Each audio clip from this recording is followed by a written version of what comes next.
itu kita sebut saja kufur atau kafir. Nah, kepada yang kafir pun kita diajarkan untuk berakhlak, apalagi kepada yang memang nyata-nyata seiman, sekeyakinan, seakidah. Kemanapun Islam datang, ke negara manapun ia masuk, ia tidak menaburkan kerusakan. Jadi tidak benar kalau orang pernah itu menggambarkan, saking sentimennya seorang orientalis pernah menggambarkan Nabi Muhammad di tangan kirinya Quran, di tangan kanannya pedang, menggambarkan seolah-olah Islam dikembangkan dengan kekerasan. Sebenarnya tidak sama sekali. Kalaupun dalam sejarah perkembangan Islam pernah terjadi perang, maka perang dalam Islam sesungguhnya apabila kita amati sejarahnya bukan untuk memaksakan agama, karena memang agama tidak bisa dipaksakan, tetapi justru untuk mempertahankan agama dari segala macam hambatan, rintangan, hinaan dan fitnahan. Tapi kemanapun yang jelas Islam masuk, dia tidak pernah membuat kekacauan, kerusuhan ataupun penghancuran. Candi Prambanan bahkan dipugar, gereja-gereja tidak ada yang dihancurkan oleh umat Islam. Kenapa? Islam agama damai. Soal agama, soal lakum dinukum waliyadin, la ikraha fid din, qad tabayyana ar-rusdu minal ghayy. Tidak ada paksaan dalam beragama, sebab nyata yang benar dengan yang tidak benar. Belum pernah ada orang kafir masuk ke perkampungan orang Islam lalu dikejar-kejar, diteriakin kafir, kafir, sunatin.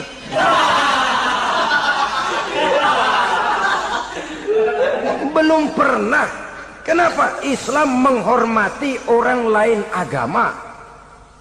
Nah, yang kafir ini macam-macam, saudara. Ada kafir harbi. Nah, ini kafir kerok. Ini kafir yang nyata-nyata memproklamirkan permusuhan kepada umat Islam, nyata-nyata mengganggu ketenangan umat Islam. Kafir yang seperti ini yang boleh diperangi. Misalnya kita mau sembahyang Jumat dijagain, nggak boleh sembahyang Jumat, getok palanya.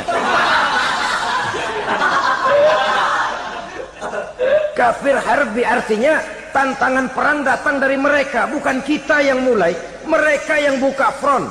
Prinsipnya umat Islam tidak boleh mencari-cari musuh, tapi pun tidak boleh lari kalau ketemu musuh. Musuh jangan dicari, ketemu jangan lari.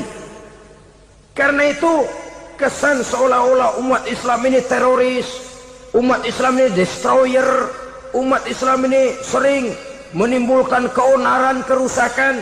Sungguh satu fitnahan yang sangat keji. Umat Islam adalah umat yang cinta damai. Islam di masa perkembangannya masuki Eropa melalui Selat Gibraltar, Jabal Tariq, memasuki Spanyol. Islam tidak pernah meruntuhkan gereja. Islam tidak pernah membunuh orang-orang Nasrani. Bahkan Islam mewariskan peradaban dan kebudayaan yang begitu tinggi nilainya di bidang ilmu pengetahuan. Sampai ketika itu Barat banyak mengkaji ilmu pengetahuan dari dunia Islam. Buku-buku berbahasa Arab diterjemahkan ke bahasa Yunani, dipelajari oleh para cendekiawan di negeri Barat sana. Mereka mengambil manfaat yang banyak dari masuknya Islam ke Eropa. Sementara gereja tetap berdiri dengan megahnya. Kuil-kuil tempat peribadatan tidak satupun yang diusik-usik. Kenapa? Islam agama yang cinta damai. Asal dia tidak diganggu, asal kehormatannya tidak dihinakan. Jadi kafir harbi, kafir yang nyata-nyata nantang perang, ngajak berkelahi. Itu kafir yang nyari penyakit. Kafir harbi ini boleh diperangi dengan catatan mereka yang memang mulai. Yang kedua kafir zimmi. Kafir zimmi, kafir yang hidup di tengah mayoritas muslim, tapi mereka mau hidup dengan aman, damai, tenang. Mereka wajib dilindungi. Bahkan Nabi pernah memberikan satu jaminan, man aza zimmiyan faqad azani. Siapa yang mengganggu orang kafir zimmi sama saja dengan mengganggu saya. Kehormatannya dijaga, harta bendanya dilindungi, anak istrinya pun dilindungi. Dan ini jadi kenyataan. Saudara bisa lihat di negara-negara yang mayoritas penduduknya beragama Islam, orang-orang kafir di luar Islam hidup dengan tenang, aman, damai. Di Saudi Arabia, di luar tanah haram, di luar Mekah dan Madinah, banyak orang-orang kafir mencari nafkah. Mereka tenang, aman, dilindungi undang-undang. Begitu di Mesir, begitu di negara Indonesia yang berdasarkan Pancasila ini.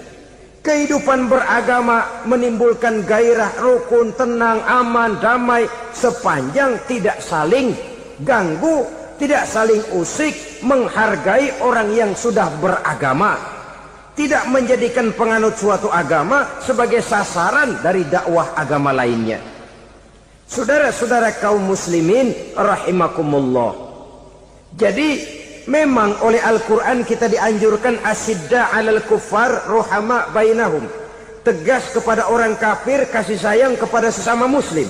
Tapi tegas bukanlah berarti marah-marahan, bukan berarti musuh-musuhan, bukan ngajaki perang. Tegas dalam arti punya garis tentang kehidupan beragama, lakum dinukum waliyadin. Soal kehidupan sosial, mari kerjasama. Bangun jalan, ayo rame-rame. Siskamling, mari bebarengan. Bikin puskesmas, mari sama-sama. Tapi kalau sudah soal agama, itu tidak perlu ada toleransi agama. Yang perlu toleransi antar umat beragama. Kalau umatnya mau kerjasama, silakan. Tapi tidak menyangkut soal ibadah. Jangan kerjasama di bidang ibadah. Itu kerjasama yang salah pasang, saudara-saudara. Sehingga dengan demikian toleransi adalah menyangkut kehidupan antar umat beragama. Sedangkan agama sendiri punya kapling yang nyata. Sehingga dengan demikian tegas kepada orang kafir dalam arti kita punya satu kepribadian. Tidak ngambang. Nggak lalu kalau ditanya orang, sebenarnya agama lu apa sih? Ah, gua mah gimana musimnya aja. Agama pakai musim kayak rambutan. Akhirnya ya begitu, musim-musiman. Ke masjid kelihatan, ke gereja hayo, ke candi nongol, ke apa? Bingung malaikat bagaimana nyatetnya nih bocah ini. Di mana aja ada.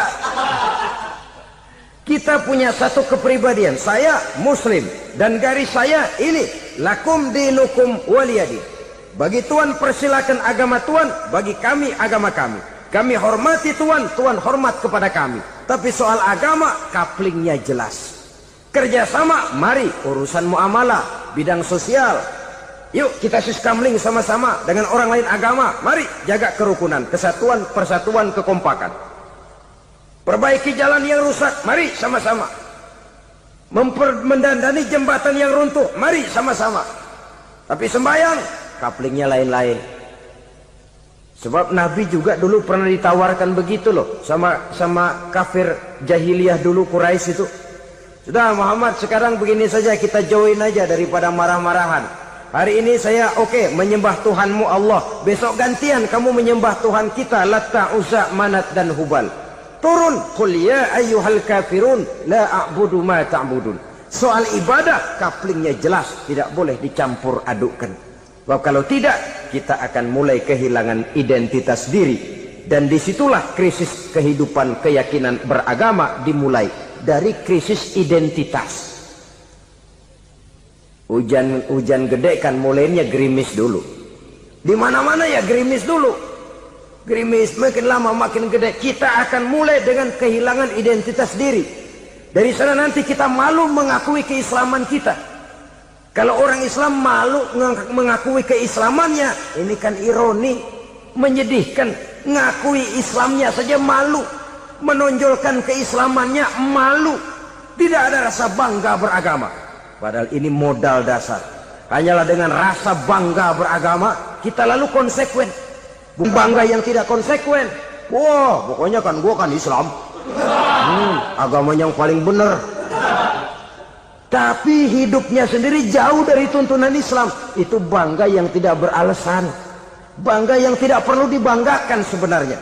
Kebanggaan yang membuat kita konsekuen dan dekat dengan kehidupan beragama. Jadi dengan demikian saudara-saudara, kepada non-muslim kita juga harus berakhlak. Bukankah ini sudah dicontohkan oleh Rasul? Bagaimana beliau disambiti orang di Taif, yang menyambiti malah didoakan. Bagaimana Suraqah mau membunuh beliau, malah Suraqah didoakan. Bagaimana Abu Jahal dan Abu Lahab saking mangkalnya. Ini Abu Jahal pernah gali lubang di kamarnya sendiri, di depan tempat tidurnya. Setelah dia gali lubang, ditutupin pakai keraras korma. Lalu dia tarik selimut, belagak meriang. Dia pesan pesuruhnya, bilangin Muhammad encangnya meriang. Pamannya sakit, minta ditengokin. Nabi dengan segala husnuzonnya berangkat nengokin. Abu Jahal dari balik selimut ngintip. Itu dia Muhammad, itu dia tuh. Dia tuh, masuk Dani, masuk. Mulai di jalan, senang Abu Jahal. Terus. Begitu ke pelosok, masuk ke lubang, gue pendem terus dah. Memang niatnya mau mencelakakan Nabi. Sudah tinggal beberapa langkah lagi Nabi akan berjalan ke arah lubang itu. Malaikat Jibril ngasih tahu, Muhammad, Abu Jahal pamanmu cuma pura-pura sakit. Di depan tempat tidur itu ada lubang sudah dia gali untuk menjerumuskan kamu. Sudah balik pulang. Balik badan Nabi. Sudah hampir mau melangkah, kakinya malah muter pulang. Abu Jahal yang lihat Nabi sudah hampir jatuh nggak jadi, balik pulang. Lupa kalau lagi sakit. Udah Muhammad buruan sini. Nabi ke pintu, dia kejar. Dia lupa sama lubang yang dia gali. Begitu dia kejar, dia yang ke pelosok masuk ke dalamnya. Sejak saat itu ada pepatah, man hafara hufratan waqa'a fiha. Siapa yang suka nggali lubang, dia sendiri bakal terpelosok ke dalamnya. Jatuh dia ke lubang yang dia gali. Padahal ya paling banter 2 atau 3 meter paling dalam. Dari dalam lubang itu dia teriak-teriak, Muhammad, tolongin, pamanmu kecebur. Kasih tahu Muhammad, kasih tahu. Datang lagi lah pesuruhnya, Muhammad, pamanmu Abu Jahal kecebur, minta tolong diangkatin. Sudah diulur tambang, habis sambung lagi, nggak bisa sampai. Masa iya, cuma kamu yang bisa nolong. Apa yang dilakukan Nabi? Balik mau nolongin. Akhlak. Kita kalau ada orang gali lubang buat nyeburin kita, dia sendiri yang kecebur. Gorok gua kagak lemin loh. Mati sekalian dah. Nabi mah enggak, balik nolongin tuh Abu Jahal. Kenapa paman kecebur? Iya Muhammad, tolong, tambang udah diulur-ulur, sambung-sambung nggak sampai. Aduh kasihan paman, nih pegang tangan saya. Nabi cuma ulurin tangan, nyampe dipegang oleh Abu Jahal. Diangkat ke atas. Nyampe atas, apa kata Abu Jahal? Tambang bergulung-gulung nggak nyampe, kamu cuma pakai tangan doang kok bisa Muhammad, hebat banget sihirmu. Mukjizat dia bilang sihir, udah ditolongin nyala lagi, kan yang enak kita injak palanya. Orang dulu bilang wah katanya nolongin anjing kejepit. Udah selesai ditolongin malah yang nolong digigit.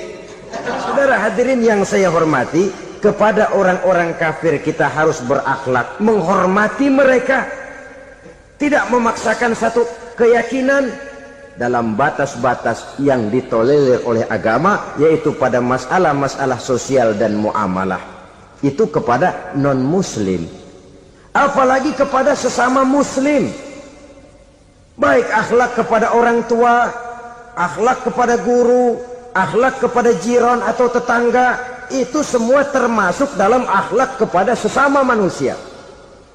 Akhlak kita kepada orang tua, kadang-kadang kita orang timur ini ketularan orang barat. Engkongnya dianggap CS. Salaman main kedet aja halokong. Engkongnya bahalo dibengong. Saudara-saudara kaum muslimin rahimakumullah, akhlak yang tua kepada yang muda, akhlak yang muda kepada yang tua, kepada jiran dan tetangga, kepada sanak famili dan handai tolan, pendeknya kepada sesama muslim. Tetangga ada haknya, ada hak tetangga yang kalau kita berakhlak itu harus dipenuhi.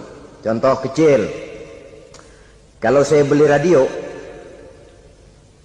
itu saya dong boleh berpikir, ini radio saya beli pakai uang saya setel di rumah saya, sekeras-kerasnya ada apa sama orang lain? Radio gua, yang beli gua pakai duit gua, gue setel di rumah gue, ada urusan apa sama orang lain? Itu kalau menurut saya. Tapi tetangga sebelah saya kan bisa juga ngomong begitu. Mata gue yang ngantuk, gue tidur di rumah gue, kenapa suara radio lu masuk kemari? Ketika itulah lalu kebebasan saya nyetel radio dibatasi oleh kebebasan tetangga saya yang mau tidur. Ini sudah akhlak namanya. Umpamanya lagi ada Nabi ajarkan, iza tobakhta maraqatan fa'akthir ma'aha wa ta'ahad jiranaka. Kalau kamu masak sayur, banyakin kuahnya, bagiin tetangga kamu. Bukan bagiannya itu yang jadi soal, tapi akhlak kepada tetangga.